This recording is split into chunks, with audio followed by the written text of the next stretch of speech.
djihadistes aussi sont là. Bonsoir frère Abou, sois le bienvenu. Cocktail explosif en Afrique de l'Ouest. La CEDEAO, comme nous l'avons dit au début, n'a pas sanctionné le Burkina Faso. Qu'est-ce que cela signifie? Bonsoir frère Isaac, je suis tellement content de te revoir ce soir.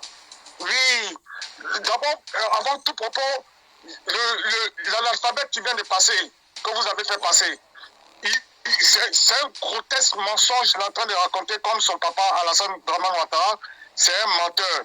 En fait, ce qui m'est revenu, c'est qu'ils ont tenté une infiltration et ils ont été repoussés. Ils ont été repoussés. Alors, il vient pourquoi dis-nous pourquoi l'armée ivoirienne tente une infiltration en territoire guinéen. Pourquoi certains bérets rouges, donc je suppose que ce sont des commandos, ce sont des gens de l'infanterie, pourquoi des forces d'infanterie ivoirienne se retrouvent en territoire guinéen? Qu'est-ce qu'ils vont chercher là-bas? Parce que sans t'interrompre, lui, il est chef du bataillon de sécurité de l'Ouest. Donc, il y a un autre en territoire guinéen qui s'occupe aussi de la même chose, de la sécurisation de cette frontière. Donc, normalement, il y a des comités mixtes. Ils se connaissent, ils se croisent, ils échangent tous les jours parce que les deux groupes sont là pour protéger la frontière. Comment se fait-il que ce n'est pas le cas? Et les militaires guinéens viennent arrêter des militaires ivoiriens qui racketaient même des civils. Et il y a eu...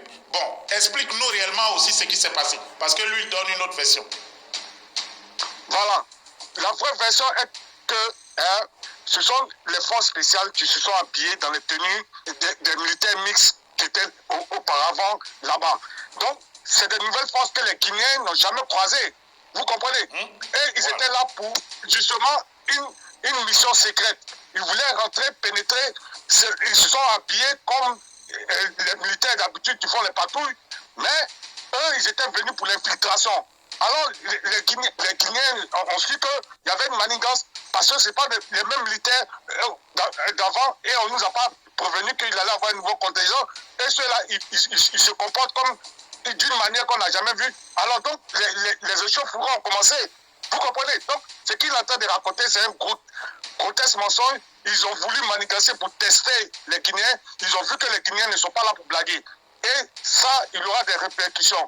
Parce que ça veut dire quoi? Que Alassane Dramane Ouattara est incorrigible. Ils veulent passer par tous les moyens pour, comme on appelle ça, enterrer la Guinée. Et ils ont vu qu'avec ce énième acte de violation de leur souveraineté, ils sont prêts maintenant à en découdre aussi. Donc, ils vont aussi réfléchir à un plan à l'offensive. Donc, il faut qu'on s'attende que les Maliens, les Guinéens vont avoir une réunion bientôt pour prendre au sérieux l'affaire de cette épée de Damoclès qui est Alassane Dramane Ouattara, qui est incorrigible, qui est quelqu'un qui est non repentant et qui est un méchant chronique qui cherche à tuer les jeunes alors que lui c'est un vieillard qui est au bord de la tombe. Au lieu de penser maintenant à se repentir, à demander pardon pour tout le sang, lui il veut encore couler beaucoup de sang et mourir dans le sang, baigner dans le sang, nager dans le sang jusqu'en enfer.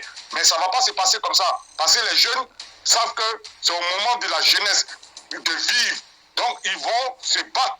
Et c'est pourquoi que je dis, de la même communication que tu as donnée, que tous les militaires ivoiriens, il y a 500 milliards de budget de souveraineté pour vous. Aucun Ivoirien va se plaindre.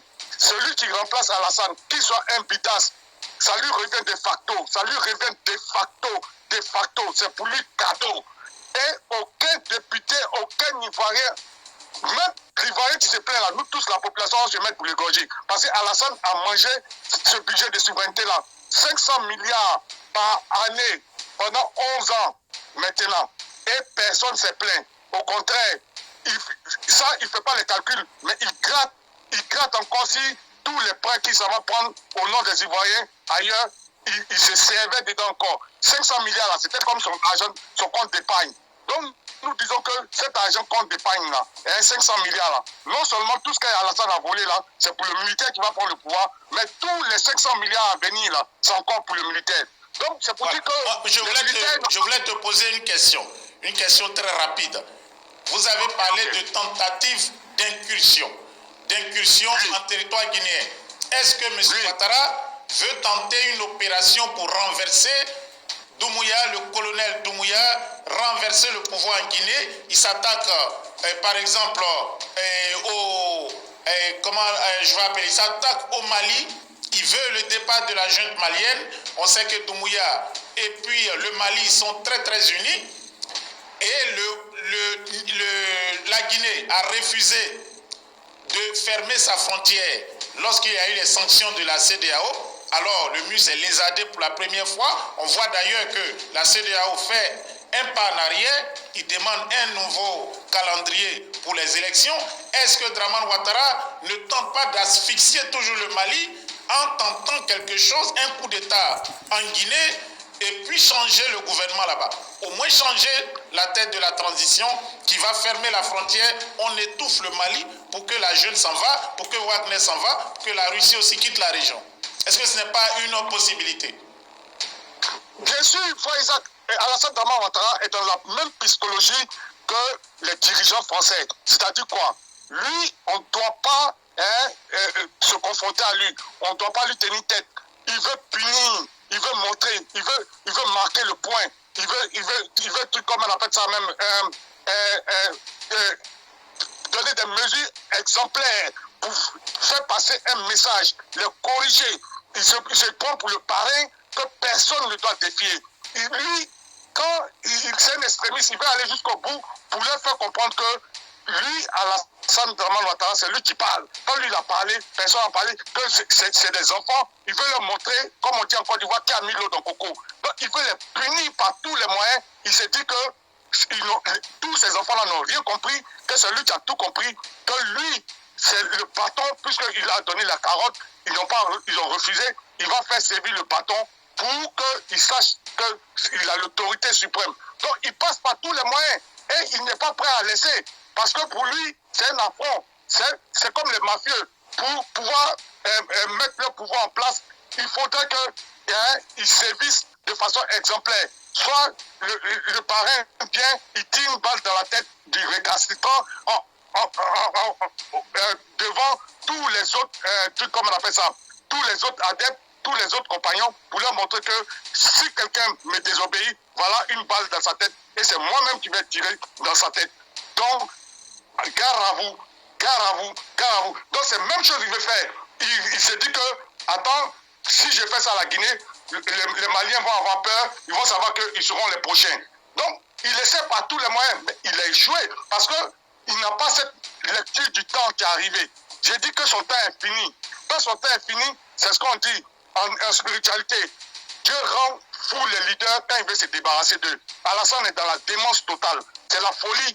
Et cette folie-là va l'emporter. C'est ce qui se passe. Frère Abou, il y a beaucoup de choses en Côte d'Ivoire. Les Ivoiriens sont vraiment distraits par les buzz. Mais il y a beaucoup de choses qui se passent. Ils ne sont pas au courant. Là, je parle de l'incursion de l'armée ivoirienne en Guinée. Les Guinéens ont été très sages. Ça aurait causé un incident diplomatique grave. Une guerre entre la Côte d'Ivoire et la Guinée, entre la junte guinéenne qui est sur le pied de guerre, parce qu'ils savent qu'ils sont dans le viseur de la France-Afrique, de la Côte d'Ivoire, la CEDEAO, ainsi de suite. Donc, ils sont très vigilants. Donc, on dit, bon, si c'était les Américains, on dit, après on donne des explications. Mais ils les ont détenus pour éviter le scandale. On les a rapatriés en Côte d'Ivoire. C'est ce colonel analphabète qui dirigeait ce bataillon. Mais il y a autre chose. Voilà, il y a autre situation, c'est ce qui se passe avec les djihadistes. On a aussi, quelle autre chose? Les assassinats, on a par exemple les enlèvements des enfants et tout ça, mais les Ivoiriens sont au courant de rien. Et ils sont préoccupés par le buzz. Voir le Cameroun perdre, parce que les Camerounais, certains écervelés Camerounais ont fait des vidéos pour se moquer des Ivoiriens, pendant que la guerre est à vos portes. Parce que Il suffit d'une petite chose pour que l'étincelle déjà, disons, s'enflamme. Déjà, Ouattara, avant de fuir, parce qu'il ne fait plus de conseil de ministres, il a reçu le chef d'état-major et des militaires qui l'ont un peu blagué, qui l'ont flatté pour lui dire « Tranquillisez-vous, monsieur le président, face aux djihadistes et face aux putschistes, il ne se passera rien en Côte d'Ivoire. » Qu'est-ce que vous nous dites sur ça, frère Abou? Oui, frère Isaac. Attends, je vais mettre la lumière rapidement sur le buzz entre les Camerounais et voilà. Rapidement, une parenthèse rapide.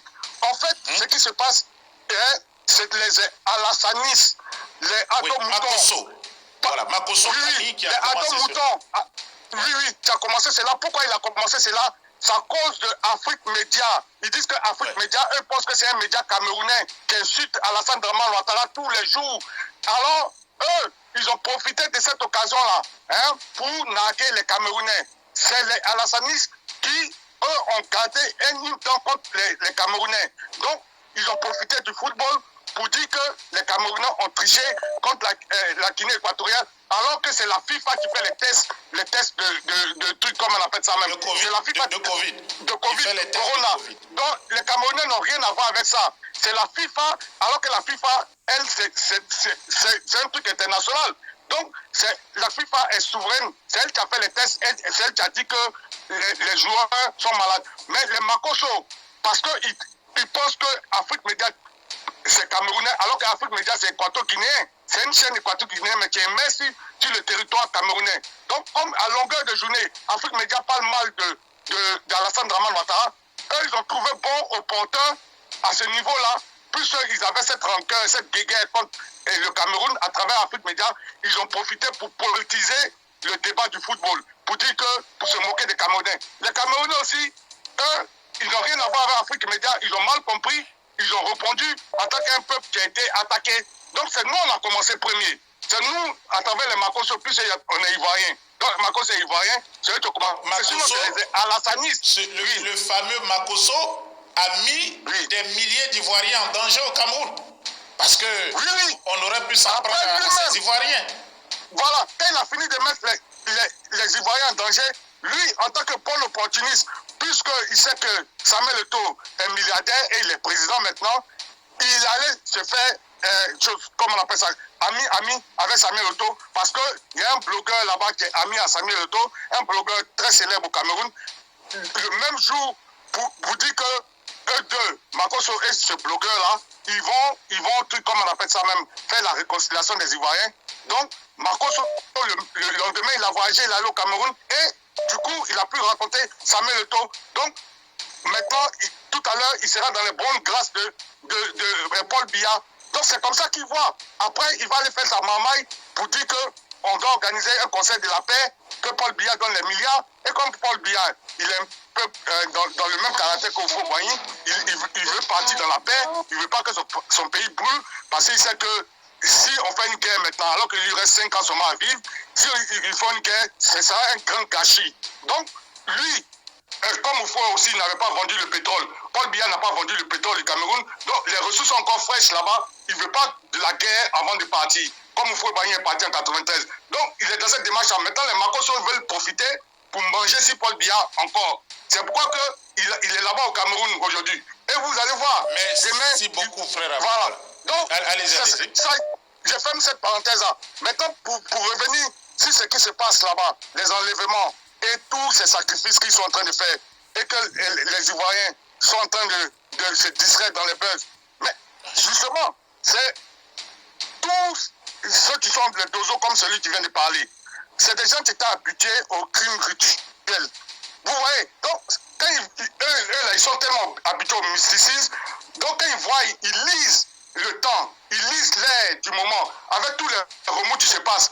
Ils veulent anticiper avec leurs fétiches. Vous comprenez? Eux, ils pensent que s'ils font beaucoup de sacrifices, ils tuent les filles albinos, les filles claires, ils enlèvent leurs poils, leurs cheveux, ils prennent les parties intimes des femmes, ils vont faire tous ces sacrifices. Dieu va changer la situation en leur faveur. Alors que c'est faux. Quand le changement arrivait, le changement arrivait. Les fétiches ne peuvent rien contre ça. Satan ne peut rien contre Dieu. les ténèbres ne pourront jamais prendre la lumière. Donc eux, ils sont finis.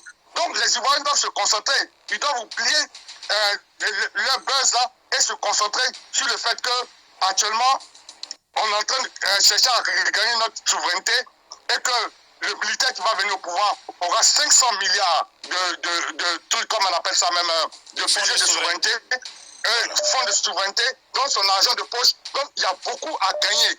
Non seulement il aura toute la fierté de la Côte d'Ivoire, donc de l'Afrique, mais du coup, il va protéger toute sa famille avec des milliards. Et merci, nous, on lui promet au moins deux mandats avec budget de souveraineté 500 milliards.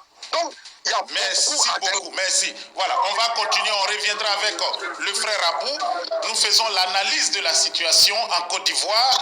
On distrait la masse pendant qu'il y a des choses graves qui se passent à nos frontières et dans notre pays, à l'intérieur comme à l'extérieur. Bonsoir, Olivier le Monarque.